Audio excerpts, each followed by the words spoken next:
Então vamos lá, né? Chegamos a importantes constatações sobre a relação entre o fator de Van 't Hoff e o grau de dissociação iônica e a teoria da dissociação eletrolítica proposta por Arrhenius.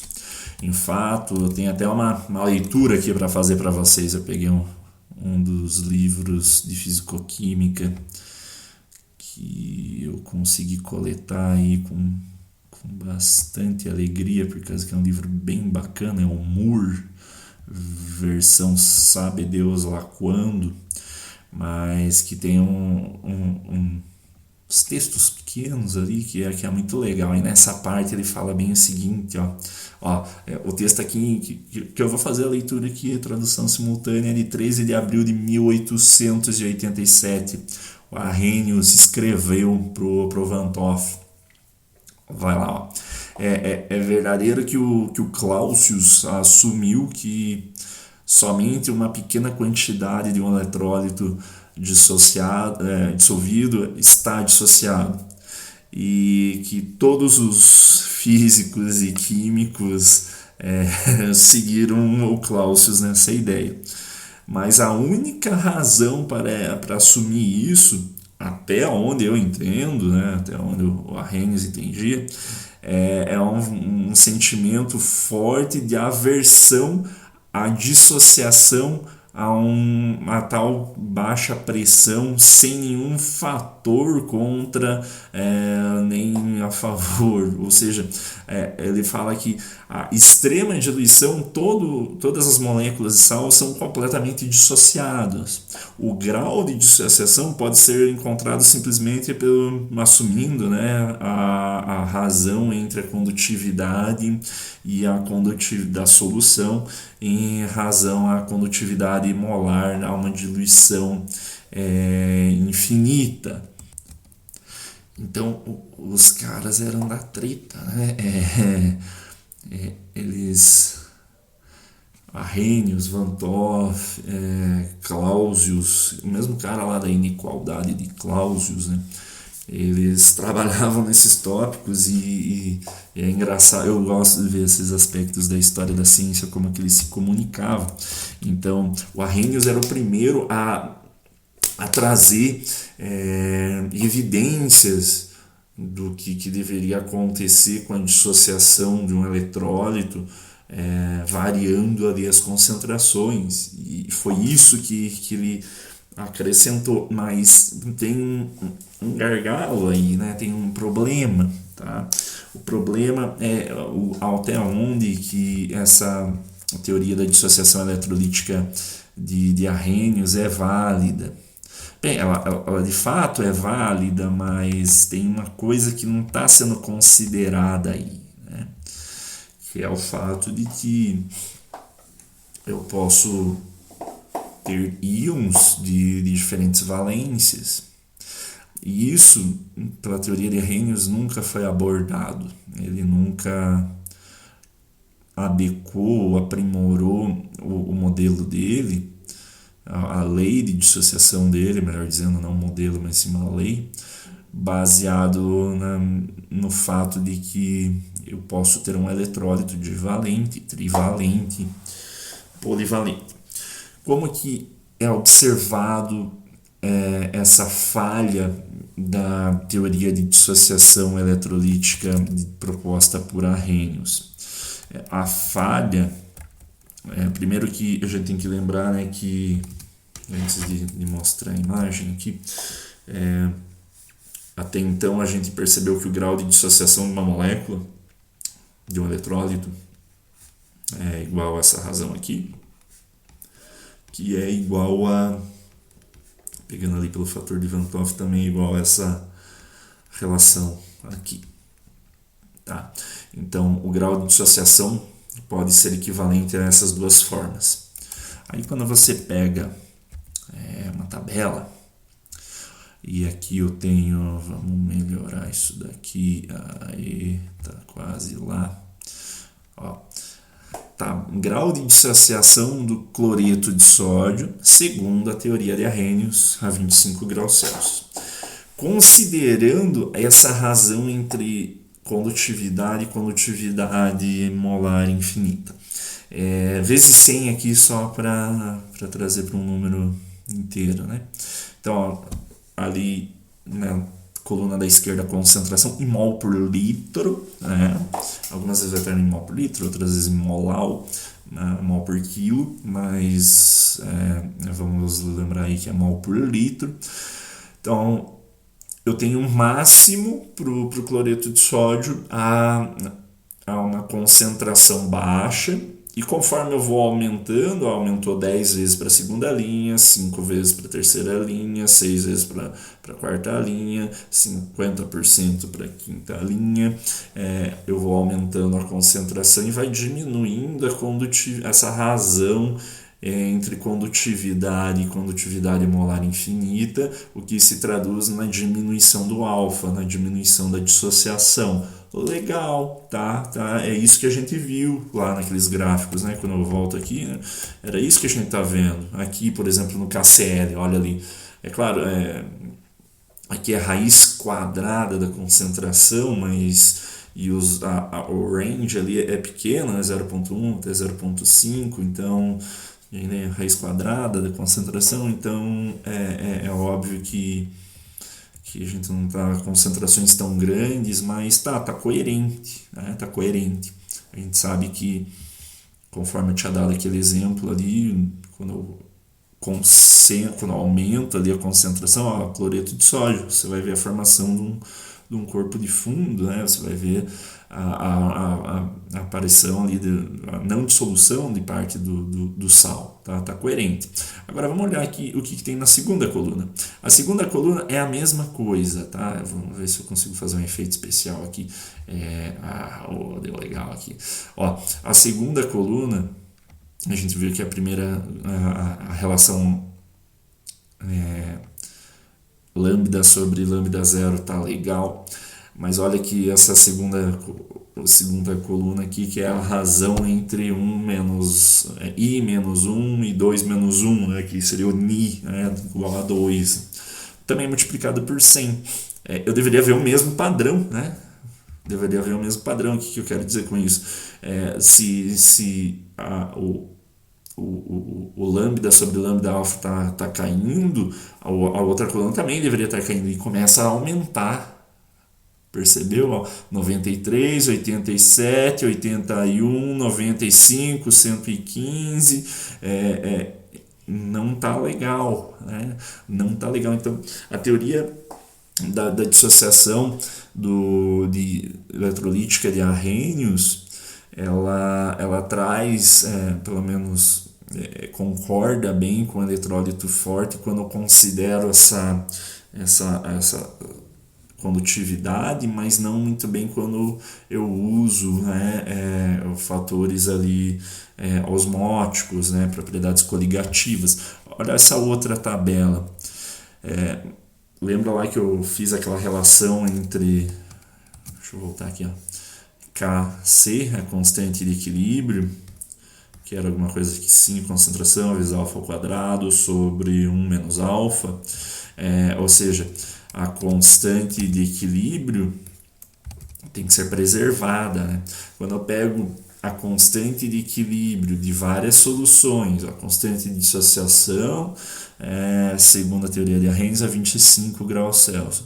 Quando eu pego um eletrólito forte, o que você está observando ali? Um eletrólito fraco, olha o que você observa para o ácido acético a diferentes concentrações. Que o Kc ficou constante, se preservou, legal. E olha para o cloreto de potássio, você tem uma diferença muito grande. Então, isso não está legal. A teoria de Arrhenius, ela mostra tanto a relação entre condutividade quanto o grau de dissociação em relação à constante de dissociação, constante de equilíbrio, ela concorda muito bem para eletrólitos fracos, tá? Ela concorda.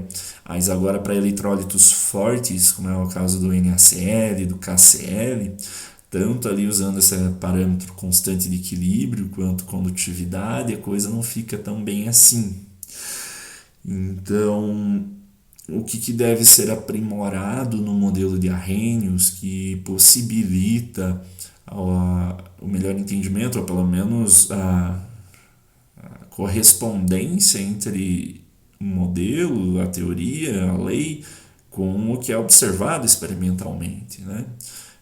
A constante de equilíbrio ali do Caselli também deveria permanecer constante em relação à proporção. É uma coisa que nós sabemos, né? Nós químicos sabemos. Então, o Arrhenius ele não considerava de maneira nenhuma a carga do íon. Tá? Ele não fazia nenhuma constatação em relação a isso.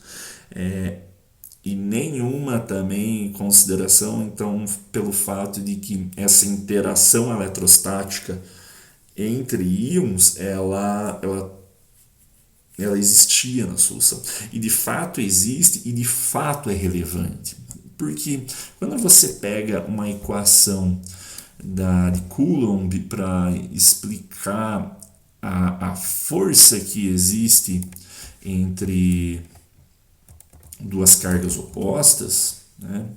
Essa aí é conhecida de velhos carnavais, né? Vamos colocar aqui para cá. Você vai perceber que a força de interação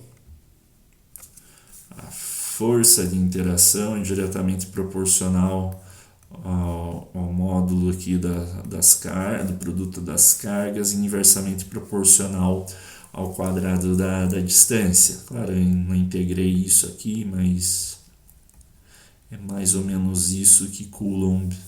Aliás, a força é negativa, né? Quando Q1 é diferente de Q2, eu tenho uma força atrativa, né? Quando eu pego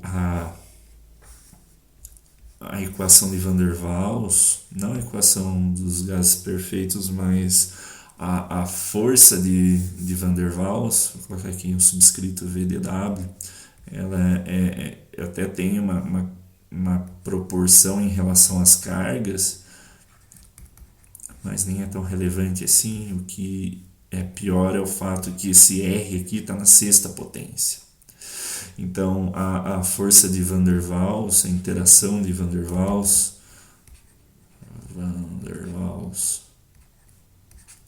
ela é muito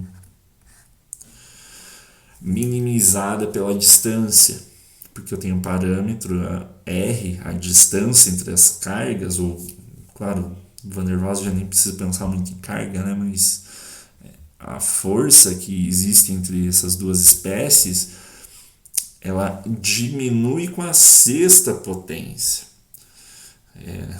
4 ordens de magnitude maior do que a força de Coulomb. Então, afastado as moléculas ou afastado os átomos numa solução eletrolítica faz com que essa força de Van der Waals seja perdida muito rápido, né? Aliás, há uma pequena distância, não tem nada a ver com rapidez aqui. Há uma pequena distância de afastamento já propicia que a força de interação, a força de Van der Waals chegue a um nulo ali rapidinho. O mesmo não é válido para a interação de Coulomb. O íon, por mais um íon se afastando do outro, por mais que diminui sim a força, mas ele não é tão sensível ao distanciamento. Eu posso distanciar um pouquinho mais e eu ainda vou perceber uma força de atração entre esses íons. Ainda haverá uma força de Coulomb ali mantendo essa interação entre as partículas. A essa mesma distância eu já teria anulado qualquer interação de Van der Waals, entendeu?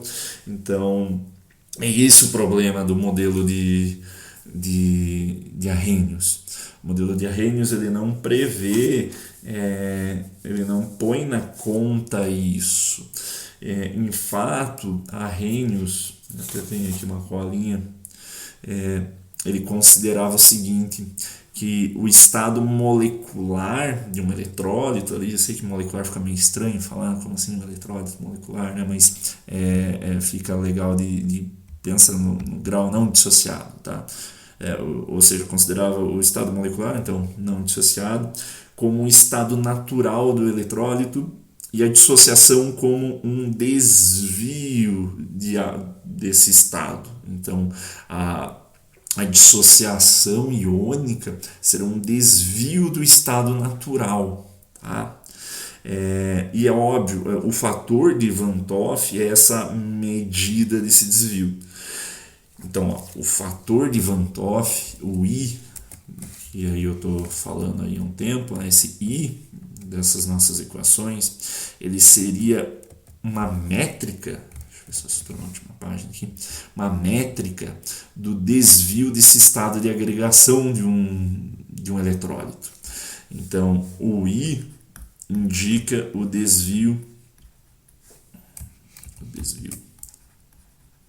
desse estado de agregação a algo mais molecular. Então, quanto mais I, ou seja, quando I mais se afasta de zero, aliás, quanto mais I se afasta da unidade, ou seja, se eu tiver I igual a 1, eu estou falando que não tem desvio nenhum. Mas quando I está se afastando desse valor unitário, seja para cima ou seja para baixo, eu estou tendo um desvio, né, um afastamento do eletrólito em relação ao estado molecular do eletrólito. Eu sei que molecular, novamente, eu entendo que é meio absurdo. Mas como que eu consigo considerar um estado, um eletrólito? Então, eu só faço uma constatação entre um eletrólito não dissociado, que é quando o fator de Van 't Hoff é igual a 1, e qualquer valor diferente, né, eu teria ali uma situação de desvio dessa ideia, desse estado natural, desse estado basal que o soluto deve se encontrar. Tem uma forma de modelar o que seria um eletrólito ideal, tá? E um eletrólito ideal surge pela ideia de, eu não sei como pronuncia essa palavra, Bjerrum, se um J se pronuncia como um I, o Bjerrum, ele foi o primeiro a promover uma outra ideia chamada coeficiente osmótico.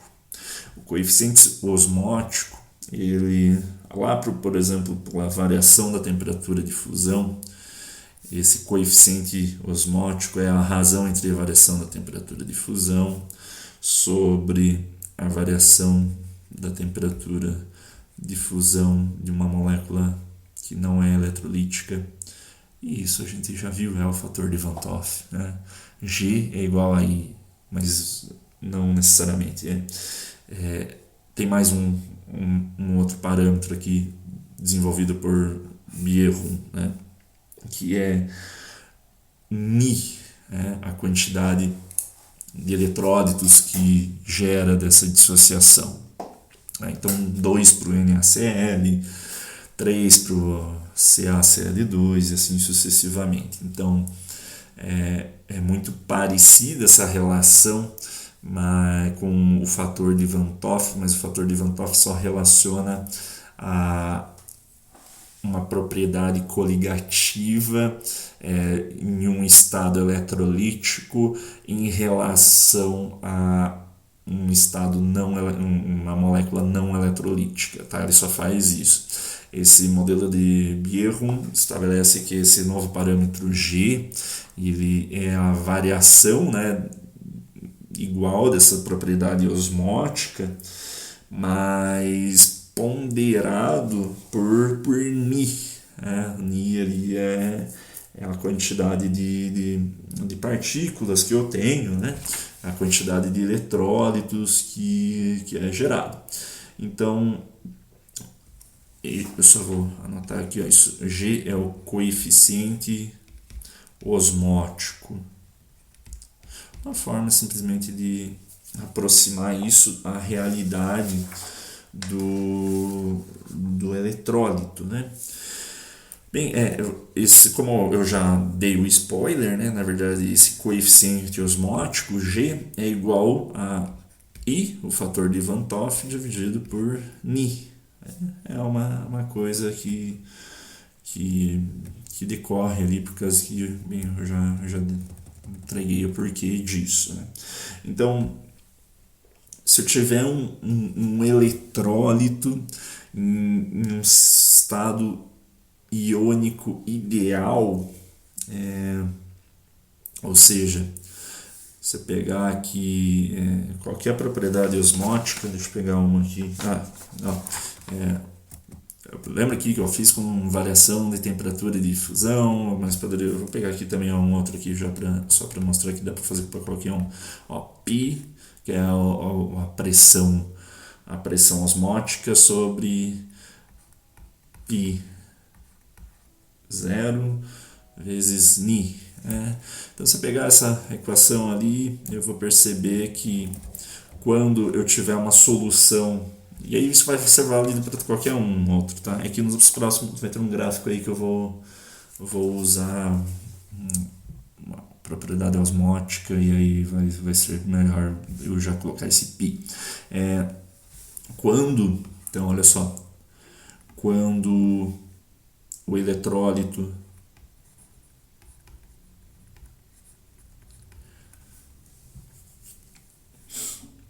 está no estado ideal, e esses hieróglifos aí é a minha letra, eu vou ter o seguinte, o seguinte, que o π do estado, a pressão osmótica, vai ser igual Ni vezes P0, em consequência o G vai ser igual a 1. E aqui eu vou lançar a mão de um outro parâmetro, 1 menos G, que vai ser igual a 0.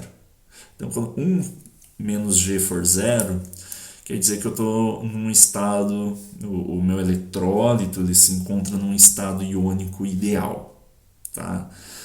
Logo a gente já vou mostrar um gráfico e logo eu vou corresponder isso com força iônica e responder o problema lá da teoria de Arrhenius.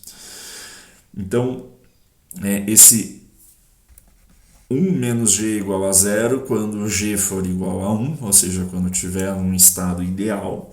E, obviamente, qualquer propriedade osmótica vai seguir essa razão aqui. Também poderia ser variação da pressão de vapor, variação de temperatura de fusão, variação de temperatura de ebulição, qualquer outra também dá.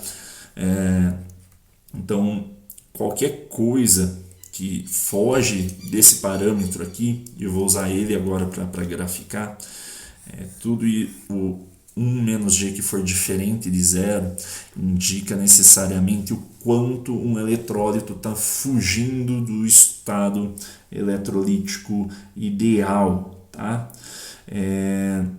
E lembre que se eu estou falando de idealidade, para um eletrólito ser ideal, a diluição tem que ser infinita. Né? Então, isso daqui vai ser válido para a diluição infinita. Então, quando a diluição estiver infinita, o eletrólito for ideal, ele não vai estar agregado o cátion com o ânion, mas sim dissociado perfeitamente, e essa dissociação leva o G igual a 1 e 1 menos G igual a 0. Portanto, se o eletrólito, quando o eletrólito se afasta, qualquer afastamento, então ao se afastar,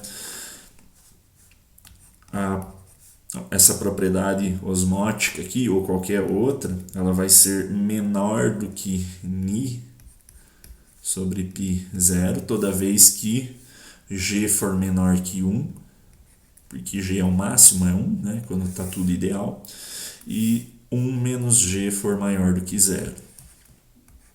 Então aqui eu só tenho um padrãozinho, né, que agora eu consigo graficar esse 1 menos G, e eu sei que todo mundo que tiver ali em 1 menos G igual a zero, eu tenho um eletrólito ideal dissociado, e o que eu estou vendo, vendo essa dissociação é uma solução hipotética ali onde a diluição do soluto é infinito. Mas a vida não é assim, né? E eu consigo, então, outras soluções que não se encontram nessa situação ideal, e aí eu sempre vou ver esse 1 menos G maior do que zero, e é isso que eu vou graficar logo. E a que se deve esse desvio da idealidade? Porque eu vou conseguir isso daqui como uma métrica de desvio, e eu consigo observar através de propriedade osmótica. Então, se a propriedade osmótica do eletrólito for menor do que esse produto entre partículas, entre eletrólitos em solução vezes a propriedade referida à propriedade osmótica de uma solução não eletrolítica, então se eu obtiver essa razão, eu vou perceber que aquele 1 menos G vai ser maior do que zero. Então está fugindo da idealidade. O que é causa dessa fuga da idealidade? O que é? A gente já sabe o que gera fuga da idealidade. Fuga dessa idealidade pode ser exclusivamente pelo grau, pela diminuição do grau de dissolução. Então eu vou perceber que 1 menos G ele vai ser diferente de zero, e ele vai aumentar a partir de um determinado soluto, e que ele vai até aumentar em relação à concentração. Por quê? Porque se eu aumento a concentração, eu propicio que esses íons estejam mais próximos, até um momento onde eles interagem, e isso faz com que o grau de dissociação do soluto diminua, né? Violando ali as leis de Oswald, por exemplo. Uma outra coisa que vai ser a ideia de Baeyer vão desenvolver. Eu posso estar diminuindo a mobilidade iônica do meio. Ou seja, fica... E uma coisa, na verdade, ia ficar reta na outra, né? Isso aqui é as premissas, né? O que é diminuir a mobilidade iônica? Uma ideia de que a Hennes apresentava é que esses íons estavam dispersos caoticamente no espaço, na solução. Então havia uma dissolução e os íons estavam caoticamente distribuídos. Beleza. Embora caoticamente distribuídos, conforme eu aumento a concentração, e eu já dei a ideia ali do que vai ser a lei de Baeyer, na verdade o íon vai atrair cargas opostas ao seu redor, e isso não é caótico, isso é organizado, ao meu ver, eu acredito que no teu também. Então, isso não é possível que sempre haja um caos, mesmo que eu aumente a concentração. Tanto até como que você cristaliza algo. O que é um cristal? Uma coisa extremamente organizada, né? E como que você faz essa coisa? Por exemplo, você tem uma solução ali de algum sal ou de qualquer soluto. Se você quiser fazer um cristal disso para usar, sei lá, uma difração de raio-x, você faz uma solução super saturada ali, aquece a solução, coloca bastante soluto, e ao resfriar ali a interação entre os íons vai ser tão grande, né, por causa que a solubilidade na maioria das vezes diminui com a temperatura, que forma ali o cristal germe e que possibilita a formação da cristalização do cristal em si. Ou seja, vai pensando comigo, não está diminuindo a mobilidade do íon?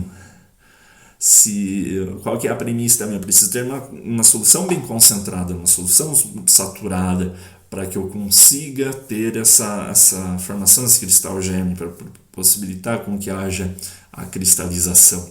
Então, quando eu estou avançando em sentido à cristalização, a mobilidade dos íons está diminuindo.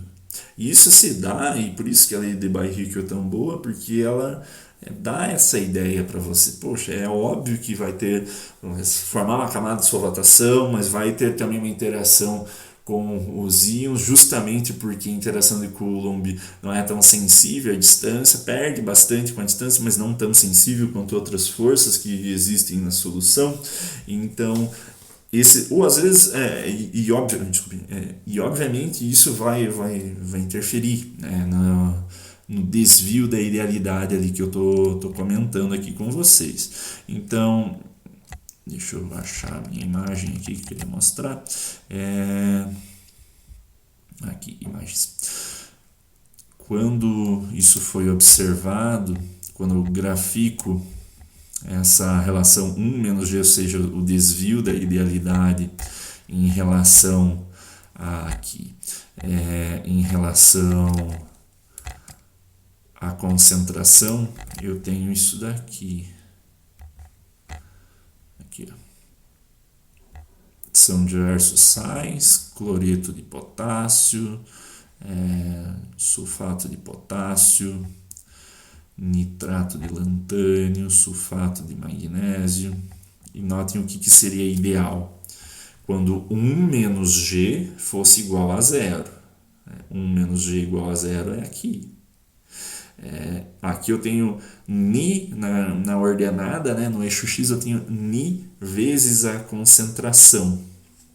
Então note que Ni vezes a concentração, ou seja, a quantidade de cargas ali que eu tenho, né? Ni vai ser sempre mais 1 menos 1, aliás, vai ser o número de cargas geradas, quantidade de cargas do eletrólito dissociado. Ni vai aumentar, vai ser constante para o mesmo sal, mas quando ponderado pela concentração, e isso é ascendente, faz com que cada vez mais o eletrólito vai se desviando da idealidade. Tá? E aí, óbvio que você vê saltos grandes quando você tem sais que tem o Ni maior, né? O lantânio a mais 3 e, claro, uma carga positiva e 3 cargas negativas. O sulfato tem 2 cargas positivas e uma negativa, então não considere a valência, mas e sim a quantidade de cargas, mas isso seria válido só para esses, porque o magnésio tem uma carga positiva e uma carga negativa. Ele deveria estar ali no mesmo patamar do KCl, por exemplo, né? Então, mas ele tem um desvio da idealidade muito maior.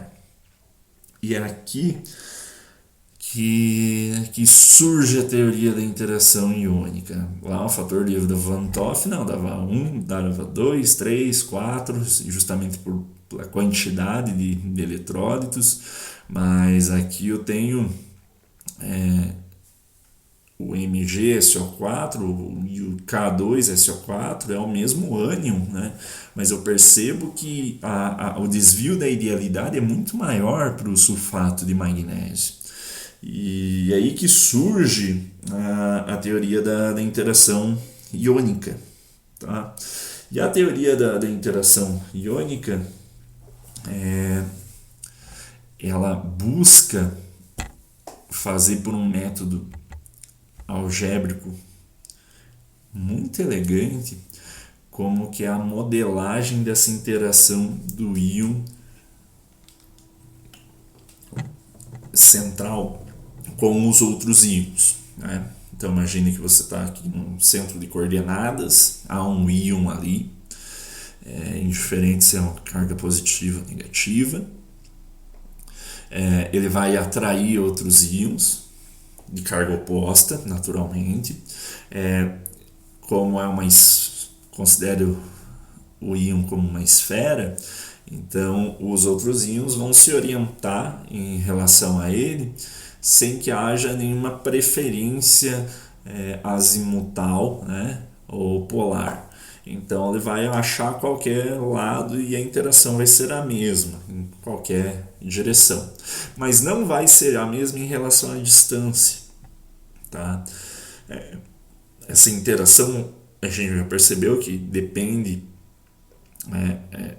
do inverso do quadrado da distância, e quanto mais se afasta, menor fica essa interação, beleza? Só que o Debye e o Erich Hickel, o mesmo cara lá da lei de Hickel, né? Do número ímpar de par de elétrons, que é o que define lá quando é um hidrocarboneto cíclico, é o que define a aromaticidade, né? O mesmo Hickel e o Debye mesmo da magnitude de carga, né? de uma espécie atômica. Eles conseguiram então modelar a dependência radial dessa interação, já vista que a angular e a azimutal ali não faz a menor diferença, porque isso aqui é tudo numa esfera, mas sim perceberam essa dependência radial e ponderaram isso pela probabilidade de eu encontrar uma carga oposta em relação a aquele íon. E isso foi feito, essa probabilidade também virou um funcional da distância em relação. Olha que bizarro. Essa probabilidade de eu encontrar uma espécie oposta em relação ao íon será proporcional à lei de distribuição de Boltzmann. Por isso até na ementa a gente tem ali um curso, parte de termodinâmica estatística, termodinâmica probabilística, porque o modelo de Boltzmann expressa exatamente para um átomo, uma partícula, qualquer coisa que seja, qual é a densidade, qual é a probabilidade de ele estar em um determinado estado energético, tá? Ou quando considerar dois sistemas distintos, qual é a probabilidade desse sistema estar em um determinado estado, um determinado patamar energético, ou estar em um patamar ascendente. Eles pegaram algumas ideias do modelo de Maxwell de Boltzmann e aprimoraram para perceber qual seria a probabilidade de eu encontrar um íon ali a uma certa casca de distância, uma certa distribuição radial. Eu fiz toda essa argumentação porque isso é basicamente uma álgebra difícil e elegante ao mesmo tempo. Provavelmente eu vou selecionar um texto para vocês fazerem a leitura sobre isso, mas em linhas gerais é isso que o modelo de Debye-Hickel promove. E o modelo de Debye-Hickel também proporciona para que essa probabilidade de eu encontrar determinado contra-íon a uma certa proporção, uma certa razão à distância, estava faltando um parâmetro ali que eles empiricamente adicionaram, por causa que aí para testar o modelo, né, eles perceberam que para corrigir aqueles cálculos, esse modelo matemático que eles criaram para algo que realmente represente a realidade, faltava um parâmetro constante ali, tá? E esse parâmetro constante foi introduzido por Lewis e Randall em 1921. Tá? Lewis é o mesmo cara da teoria do par de elétrons ali, né? O Gilbert Lewis, né? A força iônica ela é uma medida de quanto que... Nossa, quase 40 minutos. De quanto é o efeito dos diversos solutos que existem num solvente. Isso que é a força iônica. Porque agora a gente está percebendo que, principalmente naquele último gráfico ali que eu mostrei, eu não devo levar somente a constatação de que tá tudo bem simplesmente diminuir íons para simplesmente cargas pontuais, né? Eu preciso realmente fazer um ajuste em relação à valência, que era algo que a Arrhenius não fez, tá? Então, considerar esse sulfato como 2 menos e o magnésio como 2 mais, vai fazer com que haja uma perfeita ponderação que explique esse desvio da idealidade. Bem, se tiver, eu posso ter vários íons em solução, não só 2, eu posso fazer uma solução que tenha mais de um sal dissolvido. E como que eu contabilizo tudo isso? Então, Lewis e Randall fizeram esse experimento de avaliar esse deslocamento da idealidade de alguns sais dissolvidos em água, e quando dissolvidos não só em água, mas em soluções que já continham outros íons. E para ajustar exatamente aquele coeficiente osmótico, essa curva do 1 menos G, com parâmetros osmóticos aí, que a gente já viu, foi definida a força iônica da solução, e isso é importante.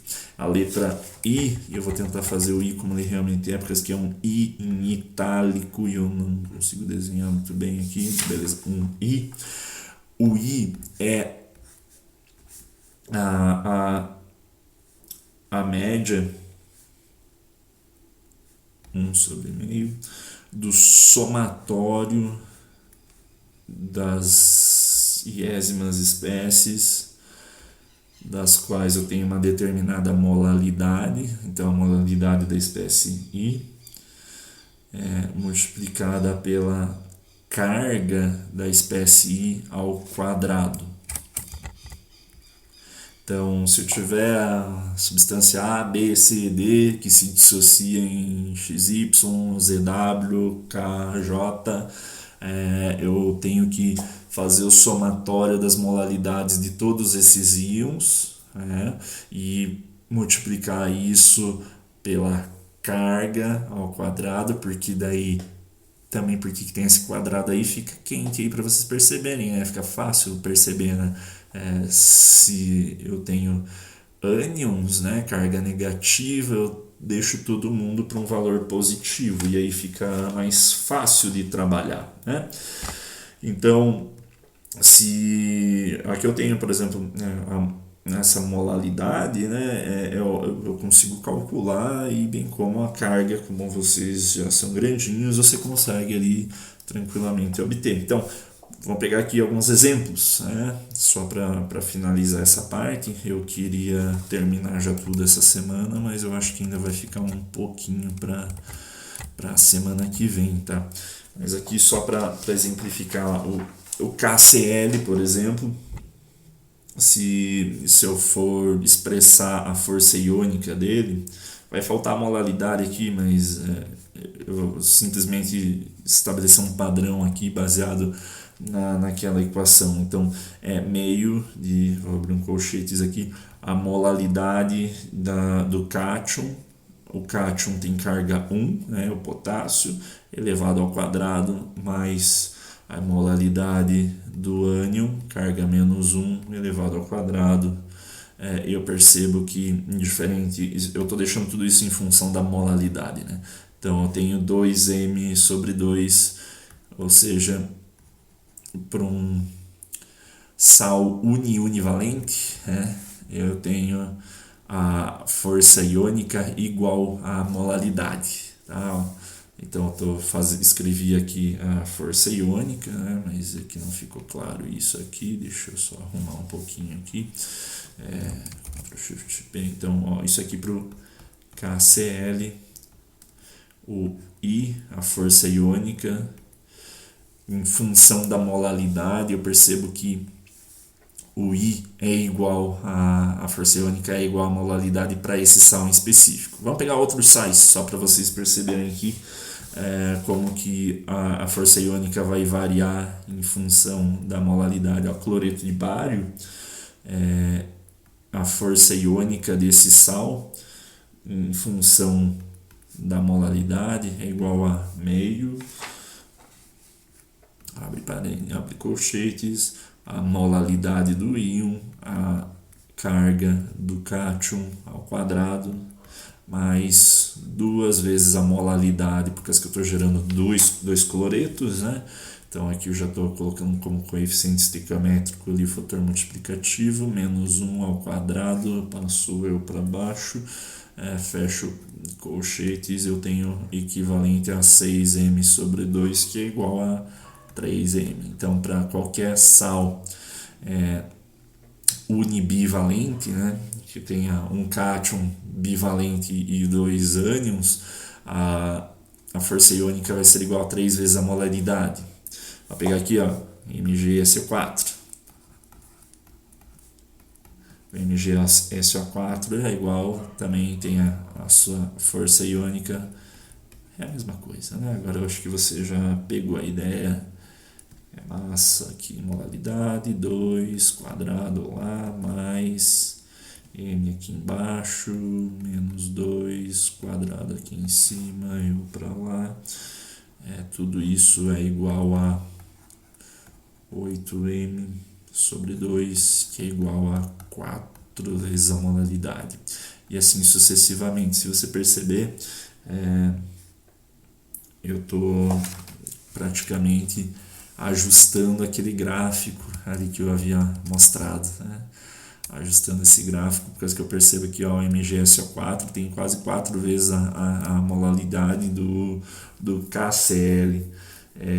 E pelo menos uma certa, pelo menos em função, você pegar aqui uma mesma molalidade, né, uma mesma concentração, ou seja, no mesmo ponto do eixo X, eu consigo mais ou menos vislumbrar isso. Então, o ajuste que eu consigo fazer para expressar todo esse desvio da idealidade de solutos que geram íons com valência distintas, esse ajuste é feito por esse parâmetro chamado força iônica. Tá? Eu ainda tenho que continuar esse conteúdo, porque a gente vai logo relacionar a força iônica com, ou pelo menos a raiz quadrada, com esse desvio. E também expressar essa força iônica com a atividade do soluto. Mas aqui eu já estou acumulando quase 50 minutos de aula e eu gostaria de fazer uma pausa agora, parar e continuar semana que vem, onde a gente vai ver a atividade iônica média de um eletrólito, tá? Que não vai ser igual necessariamente à atividade de um soluto não eletrolítico, né? Já era de se esperar, mas o que é legal é que a atividade do eletrólito eu consigo expressar ele, consigo medir pelo menos de uma solução que tenha o par ali, cátion e ânion, né? Então, na próxima aula eu vou continuar com essas relações entre desvio da idealidade de soluções eletrolíticas, disposto pelo coeficiente osmótico, lá do Billroom, e eu vou relacionar isso com a força iônica e também eu vou fazer umas considerações sobre a atividade, beleza? Se cuidem, bom final de semana e até mais.